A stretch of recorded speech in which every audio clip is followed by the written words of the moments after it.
Hola, hola! Potser en recordaran d'altres vídeos de formació com el titulat «Què és el comunisme?».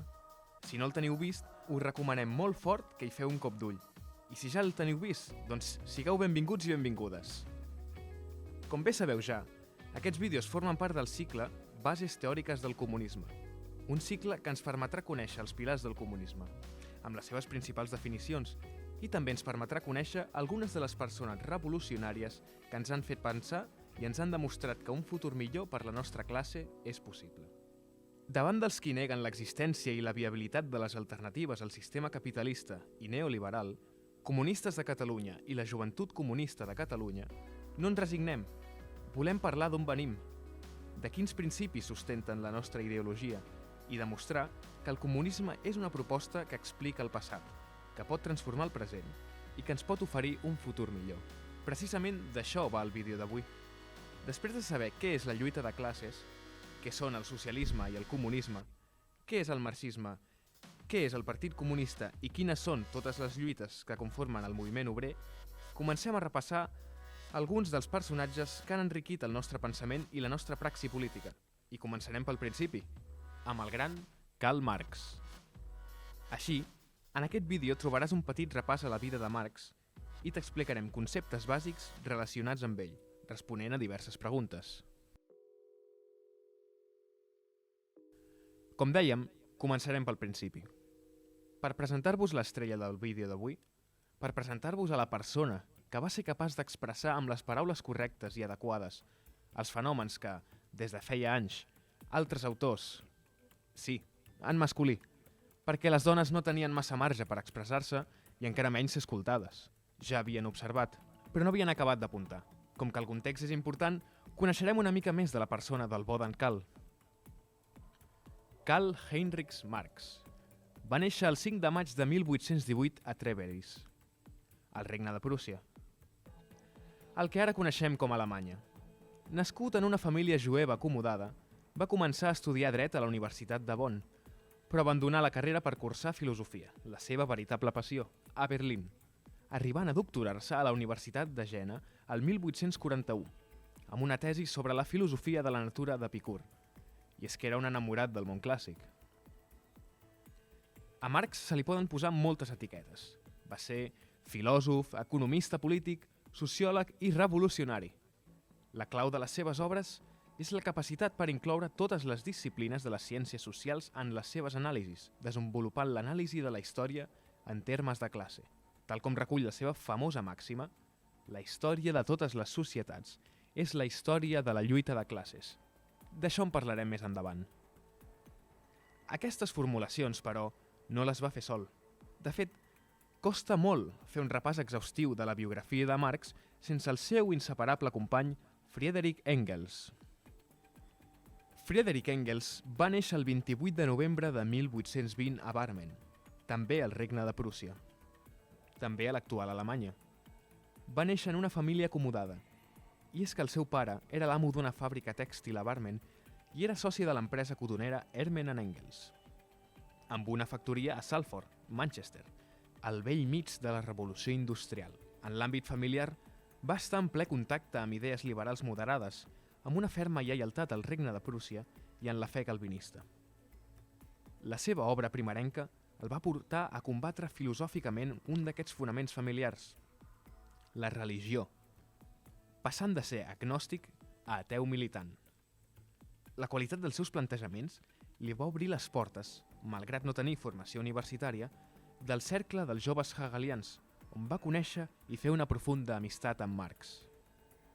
Plegats, no només van desenvolupar una gran producció filosòfica, sinó que van dur a terme també moltes formes de praxi política, com és la fundació a Londres, l'any 1864, de l'AIT, l'Associació Internacional de Treballadors, coneguda com la Primera Internacional. Com dèiem, plegats van reflexionar sobre moltes coses i plegats van viure moltes coses. Des del 1843, Marx es dedica profundament a la lluita intel·lectual i pràctica per a la superació de l'alienació de la societat i continua acostant-se des de la filosofia a la síntesi amb la política i l'economia, gràcies a la influència, precisament, d'Engels, i passa una dedicació plena al periodisme, esdevenint director de la Gaceta Renana fins al seu tancament l'any 1843, quan rebutja ser cap de redacció de la Gaceta Estatal Prussiana i marxa a París, on funda la revista Annals Franco-Alemanys. Arran de l'apel·lació a les masses i al proletariat i de la seva vida a París, tractarà habitualment a treballadors i treballadores i gràcies a l'arribada d'Engels a París el 1844, comencen a incidir políticament en els debats de l'època, confrontant a Proudhon, confrontant amb el socialisme petit burgès i apostant pel socialisme proletari. Karl Marx, en els seus anys de vida, va ser expulsat pels governs francès, belga i prussià per incitar revolucions. I fins i tot la Gran Bretanya li va denegar la possibilitat de nacionalització. Una de les observacions de Marx i Engels era, precisament, demostrar que la seva teoria és una teoria viva, que conté una pràctica revolucionària, i que aquesta teoria i pràctica revolucionària és factible. El text que millor resumeix aquest posicionament és precisament la seva obra més cèlebre, el Manifest Comunista. Durant el seu exili a Brussel·les, després de ser expulsat d'Alemanya i França per instigar revolucions, Marx, i Engels també, va entrar en contacte amb la Lliga dels Justos, una organització revolucionària clandestina que s'havia fundat per emigrants alemanys a París el 1836 i que portava per lema «Tots els homes són germans» i que volia trobar solucions a la mala qualitat de vida i a la pobresa de les classes populars. A iniciativa d'Engels, l'any 1847, el nom va passar a ser la Lliga dels Comunistes i és precisament ell qui tot seguit escriu un resum del seu programa en forma de preguntes i respostes anomenat Fonaments del Comunisme. En aquell mateix any, el 1847 va ser un any molt intens per la Lliga, ja ho veieu. En el marc del segon congrés, els plantejaments de Marx i Engels són aprovats majoritàriament, així que reben l'encàrrec d'escriure el Manifest del Partit Comunista, que es publicarà a Londres durant el 1848 i que, en aquell mateix any, quedarà ratificat com a llibret de teoria i praxis revolucionària gràcies a la revolució que va tenir lloc a França. El Manifest Comunista és una lectura amena, així que cal llegir-lo tant sí com no. I més important que llegir-lo és entendre què ens estan dient els nostres amics Marx i Engels i no aplicar-ho mecànicament, comprenent el context i sent capaços i capaces de traslladar-ho a la nostra realitat. El manifest, bàsicament, ens ofereix una concepció materialista del món i de la vida social, i ens exemplifica i ens acompanya en la reflexió sobre la dialèctica, que més endavant veurem què és, no patiu, com la doctrina que ens permet desenvolupar la teoria de la lluita de classes i la història de la revolució i del proletariat com el creador d'una nova societat. Del manifest se'n poden extreure moltes ensenyances, però resumirem les 4 que ens semblen més importants. 1. La contraposició entre burgesos i proletaris en el marc de la revolució industrial és l'exemplificació de la història documentada de tota societat com a història de la lluita de classes. Això ja ho vam comentar en el darrer vídeo, segur que us n'heu adonat. 2. El capitalisme ha suposat un enorme creixement de les forces productives i de la riquesa, mentre, en paral·lel, ha fomentat el trencament dels llaços personals. 3. Existeix una clara contradicció entre la condició social i interconnectada del treball i les forces de producció individualitzades. Per tant, una contradicció entre les forces productives i les relacions de producció. 4. El capitalisme, però, ha creat les armes per la seva pròpia destrucció, però requereix algú que decideixi empunyar aquestes armes i que empenyi i forci les contradiccions internes. És a dir, el capitalisme ha creat els i les treballadores, i ara cal que prenguin consciència i s'uneixin, tot erigint-se en classe.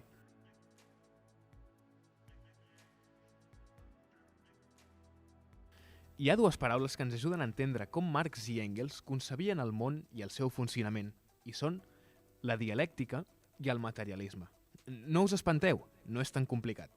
Podríem definir la dialèctica com un principi bàsic que passa per aquests passos: tesi, antítesi i síntesi. La tesi seria una afirmació inicial. L'antítesi seria la negació de l'afirmació, la postura que la contradiu.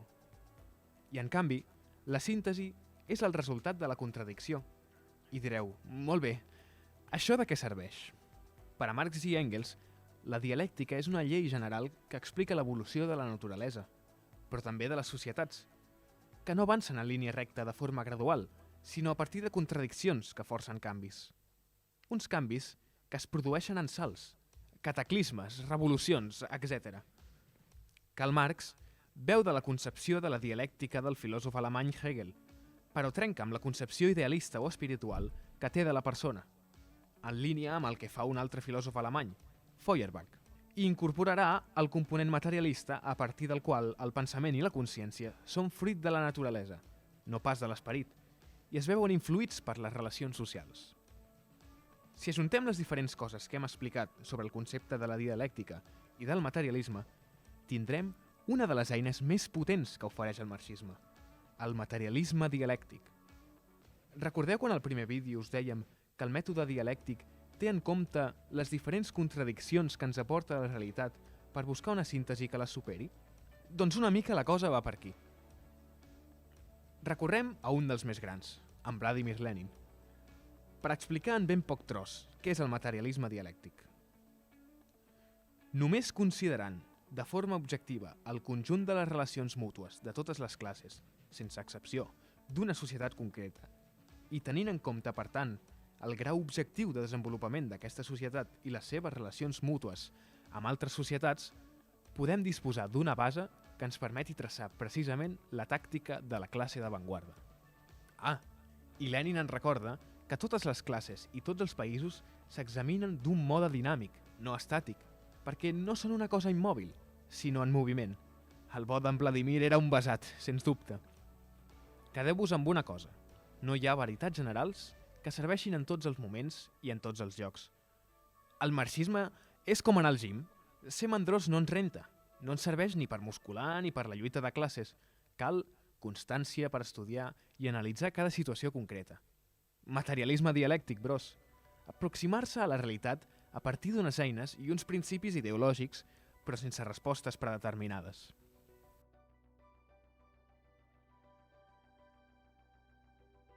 Efectivament, gent, als marxistes ens va la paraula materialisme. Deu ser que som poc espirituals. Potser ens calen llibres d'autoajuda en lloc del manifest comunista? No, em sembla que no. Per on anàvem? Sí, pel materialisme històric. En el vídeo anterior vam fer-vos una explicació de què és la lluita de classes. Ara ho complementarem amb el concepte de materialisme històric. Com a recordatori, per una banda, cal que entenguem la història com una història de conflictes i de divisions, de lluita entre els explotadors i els explotats. En definitiva, una història de lluita de classes. I per altra banda, que les classes s'entenen a partir de la relació de les persones amb els mitjans de producció, burgesia, propietària o treballadors i treballadores. Fa una estona dèiem que la consciència està influenciada per les relacions socials, per l'ésser social. També podríem dir alguna cosa similar de la societat, els elements culturals, jurídics o polítics. La superestructura també estan influenciats per la base econòmica i material de la societat, l'estructura. Així que, quan canvia la manera de produir i les relacions econòmiques, això afecta sobre altres aspectes. Això és clau per l'evolució de la lluita de classes. L'evolució de l'economia genera noves forces de producció. Quan hi ha un canvi en quina és la classe social protagonista en aquesta producció, es produeix una contradicció entre la base econòmica i la superestructura cultural, política i jurídica. Per això, aquesta contradicció pot portar a una nova situació en forma de canvi o revolució. Un exemple molt senzill. En passar del model principalment agrari a un d'industrialitzat, la burgesia creix i guanya poder.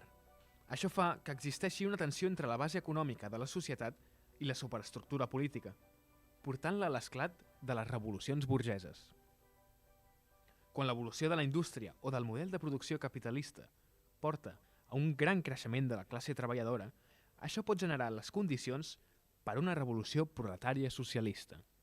Les classes, però, no estan determinades mecànicament per l'economia, sinó que també estan influïdes per la cultura, per la política i, en definitiva, per la lluita de classes. En dues obres de Marx de 1850 que podem veure com desplega la seva concepció complexa de la lluita de classes i de la seva dinàmica. Es tracta de la lluita de classes a França i del 18 de Bromari de Lluís Bonaparte. Les dues obres que comentem ens mostren Una anàlisi de la lluita de classes feta en calent. Serien una mena de programes de tuits de l'època? Qui sap? El materialisme històric i l'anàlisi de la lluita de classes situen a la classe treballadora com a classe protagonista de la revolució que ha de portar a la dictadura del proletariat. Dictadura? Com? No us avanceu. Al següent punt us ho expliquem. Tant és així que Marx i Engels, durant algun temps, consideraven a la classe treballadora com a l'única classe potencialment revolucionària, malgrat que amb els anys s'interessaran en la qüestió camperola i fugiran d'aquesta visió més encarcarada. Durant molt temps, amplis corrents del marxisme van fer un dogma del fet que el proletariat és l'única classe revolucionària. Per tant, calia passar per un capitalisme avançat abans de plantejar qualsevol situació revolucionària en clau socialista. La realitat, però, ens ha demostrat que moltes revolucions socialistes han sigut en països amb un gran pes de la pagesia o de modes de producció no capitalistes. Per tant, el materialisme dialèctic té més importància que mai. Analitzar concretament la situació concreta. Clar i català. Fugiu dels dogmes. Per tancar aquest apartat, tornem a un dels grans, amb Friedrich Engels, que ens clarifica una mica això del materialisme històric i com la base econòmica influeix en el funcionament de la societat. Segons la concepció materialista de la història, el factor que en última instància determina la història és la producció i la reproducció de la vida real. Ni Marx ni jo hem afirmat mai més que això. Si algú tergiversa dient que el factor econòmic és l'únic determinant, convertirà aquella tesi en una frase vàcua, abstracta, absurda. La situació econòmica és la base, però els diversos factors de la superestructura que sobre ella s'aixequen exerceixen també la seva influència sobre el curs de les lluites històriques. Feu cas a Engels, penya, no sigueu economicistes. Els i les comunistes anem molt a sac. Fem servir noms que ressonin fort perquè ningú es quedi indiferent. Que de l'estadi socialista de la societat en podríem dir república democràtica del proletariat i no pas dictadura del proletariat? Doncs sí, però seria molt menys divertit.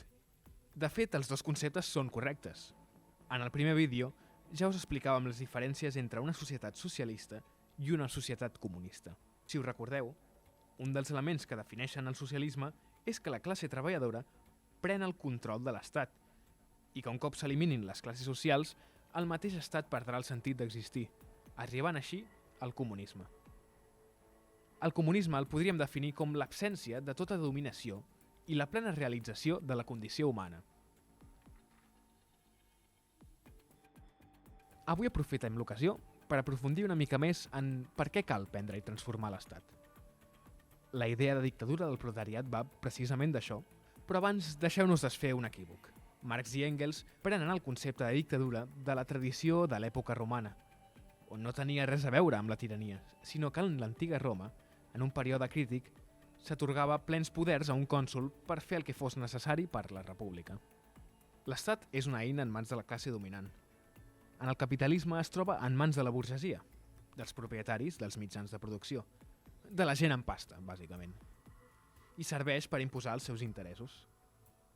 Recordeu que l'Estat compta amb el monopoli de la força, és qui té l'exèrcit i la policia, és l'únic que està autoritzat a fer servir la violència. Si partim del fet que la burgesia imposa la desigualtat i l'explotació i que tenim per objectiu eliminar-les, construir la democràcia dels pobres, mentre la burgesia controli els mitjans de producció i controli l'Estat, no farem pas res de bo. Hem de ser conscients que l'Estat juga un paper en favor del capital i en contra del treball. Marx i Engels parlen de dictadura del proletariat amb la idea que la classe treballadora no pot governar amb la vella màquina de l'Estat, sinó que per posar l'Estat al servei de la classe treballadora cal escombrar la vella maquinària repressiva usada contra nostra per construir un nou estat democràtic, al servei del poble. Construir un estat de nou tipus que permeti la democràcia plena per als proletaris i tingui la capacitat suficient per reprimir a les maniobres de qui vulgui explotar. Per cert, si el concepte de proletari et sona estrany, no pensis en obrers de les fàbriques del segle XIX. Pensa en treballadors qualsevol, al forn de pa, a l'oficina, a l'hospital o repartint comandes. La paraula proletari només vol dir que no tens res més que els propis fills i filles, és a dir, que no és propietària dels mitjans de producció. Per tancar aquest apartat, Tornem al nostre amic Friedrich Engels. Està absolutament fora de tot dubte que el nostre partit i la classe obrera només poden arribar a la dominació sota la forma de república democràtica. És més, la república democràtica és la forma específica de la dictadura del proletariat, com ja ho ha demostrat la Gran Revolució Francesa. Ja ho sabeu, feu cas a Engels que anireu bé.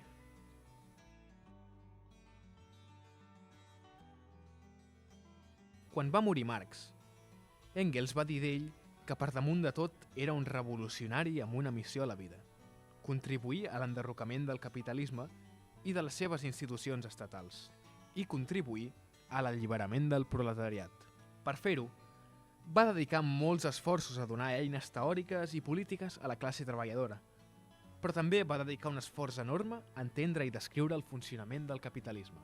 Una de les obres més importants de Karl Marx és El Capital, en el qual pretenia descriure els patrons econòmics que sustenten el mode de producció capitalista. El Capital té 3 volums, però Marx només en va poder publicar el primer en vida, el 1867. Els altres van ser editats per Engels a partir dels manuscrits que va deixar al Bodenkahl.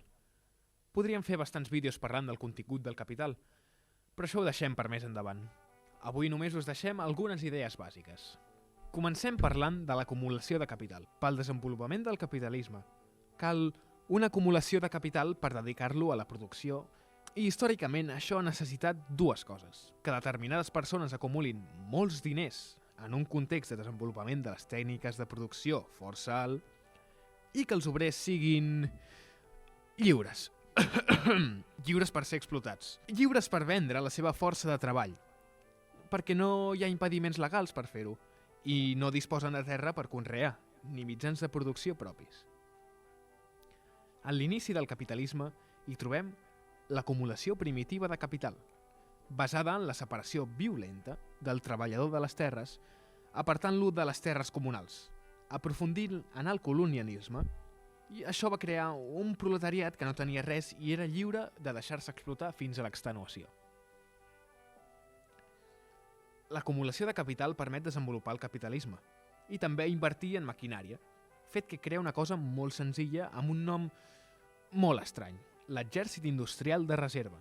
Això vol dir totes les treballadores i treballadors aturats, com membres d'un exèrcit que no estan en actiu, que estan en la reserva. Això permet augmentar la producció quan convé, perquè hi ha més treballadors disponibles quan interessa a l'empresari, i a la vegada el burgès pot fer xantatge als treballadors de les empreses per la possibilitat de substituir-los amb facilitat. El capitalisme es basa en una fórmula molt senzilla: diners, mercaderia, diners. És a dir, diners per comprar una mercaderia i vendre-la per obtenir encara més diners respecte als que s'han gastat el burgès al llarg del procés.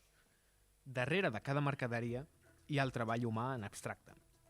Això fa que sigui intercanviables mercaderies molt diferents, que responen a utilitats no equiparables entre si. Cada mercaderia representa una quantitat de treball socialment necessari, pel que paga el burgès als seus treballadors. Això ja ho explicarem més en detall en el següent punt. El capitalisme presenta una tendència històrica a l'acumulació i a generar més benefici per a la burgesia sense fi.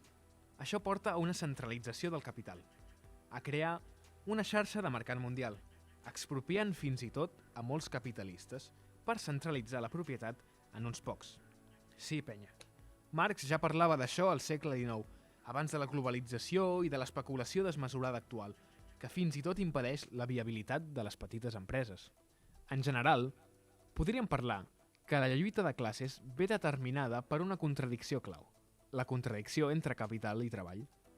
Això no vol dir res més que l'explotació del treball, és a dir, dels treballadors i les treballadores, per part del capital, és a dir, la burgesia. Podríem afirmar que el capitalisme ens converteix en mercaderia, en una cosa aliena. No només mercadeja amb el producte del nostre treball, sinó amb nosaltres mateixos. Aquesta falta de control sobre el nostre treball i sobre les nostres vides, propi del capitalisme, se'n diu alienació.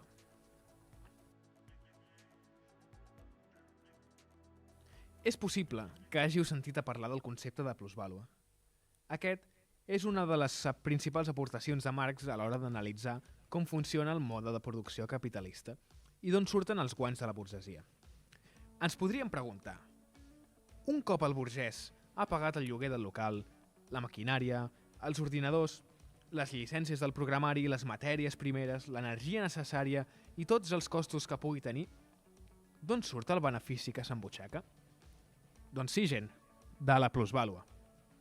Com a explicació molt senzilla de què vol dir la teoria marxista de la plusvàlua, podem dir que els treballadors i les treballadores al llarg de la nostra jornada produïm molt més valor que no pas el que cobrem per la nostra feina. Us sona, oi? Doncs aquesta cosa tan evident és la base del benefici de la burgesia i la podem explicar amb més profunditat. Som-hi!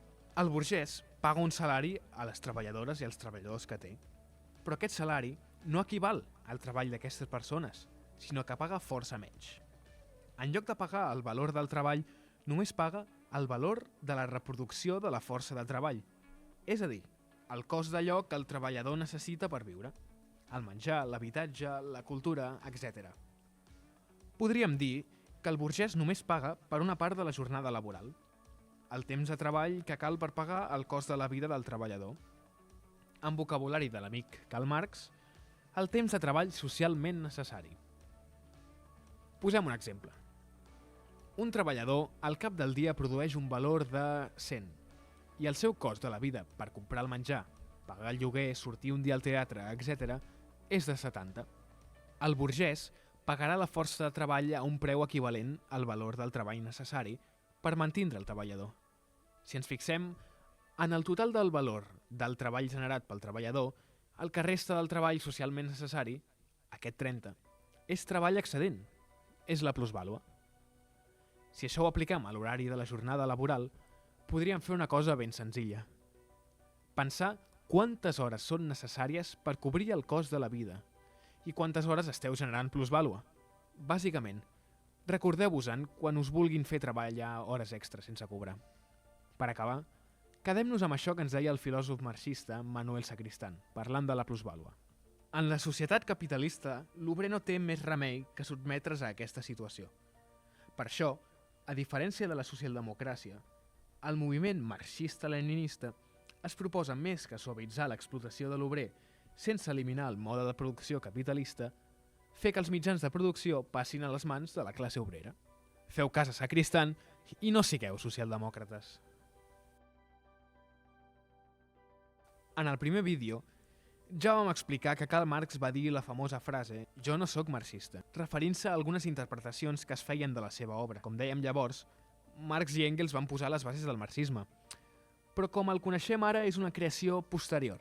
A més, el marxisme és una cosa viva, amb diferents interpretacions i amb noves aportacions.